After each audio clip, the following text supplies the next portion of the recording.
మహిమ విశేషం అపారమైంది. గురువు ప్రేమను ఎవరు పంచుకోలేరు. గురు బ్రహ్మ, గురు విష్ణు, గురుదేవో మహేశ్వర, గురు సాక్షాత్ పరబ్రహ్మ, తస్మయ శ్రీ గురవే నమః. అఖండ మండలాకారం వ్యాప్తం ఏన చరాచరం తత్పదం దర్శితం ఏన తస్మయే శ్రీ గురవే నమః. గురువు అంటే గురు బ్రహ్మ, గురు విష్ణు, గురుదేవో మహేశ్వర, గురు సాక్షాత్ పరబ్రహ్మ, తస్మయ శ్రీ గురవే నమః. అంటే గురువుకు మించింది సర్వము ఆయననే.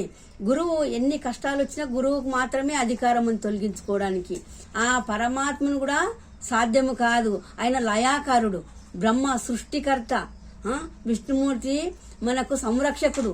అయిన ఆ గురుదేవుల యొక్క కటాక్షము మనం గురువులు అంటే ఎట్లుండ ఇచ్చా గురువు, మోక్ష గురువు, బాధా గురువు,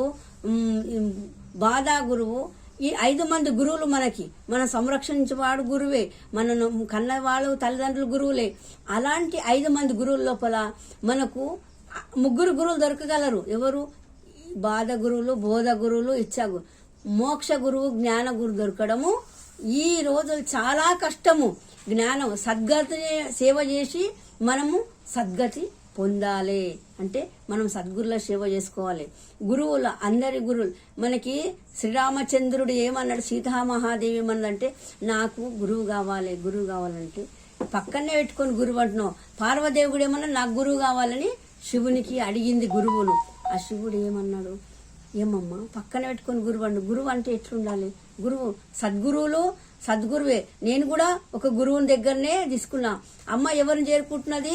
తన తండ్రిని చేరుకుంటున్నది. తండ్రి ఏం చేస్తున్నాడు? గురువు ఇంకేం సద్గురును అంటే పరంధామ కమలను. లాస్ట్కి ఏమైంది మనకు? పరధామానికి పోయిండు. అఖార్, విఖార్, ఉఖార్, ఓంకార్. మనకేమైంది? అండము పిండము అది ముళ్ళు బట్టని రంధ్రము. అది అండము పిండము అది ముళ్ళు బట్టని రంధ్రము. అంటే ఈ జ్యోతి అనేది, ఈ పడిగ అనేది ఎంతవరకు అంటే ఇదేమన్నా మాయమానం పుట్టలోన పాయమానం పడగ తీసి కూర్చుందంట. ఆ పడిగ ఎట్లా వస్తుంది? ఇలా వస్తున్నది. దానికి ఈ జడి చక్రాలు కుండలి అంటున్నాము. ఎట్లా కుండలి ఎవరు చూస్తున్నాం? తన ఆత్మకు తన సాక్షాత్కారము దేవుణ్ణి చూసినామంట. గురువు దేవుడు, గురువే సర్వము.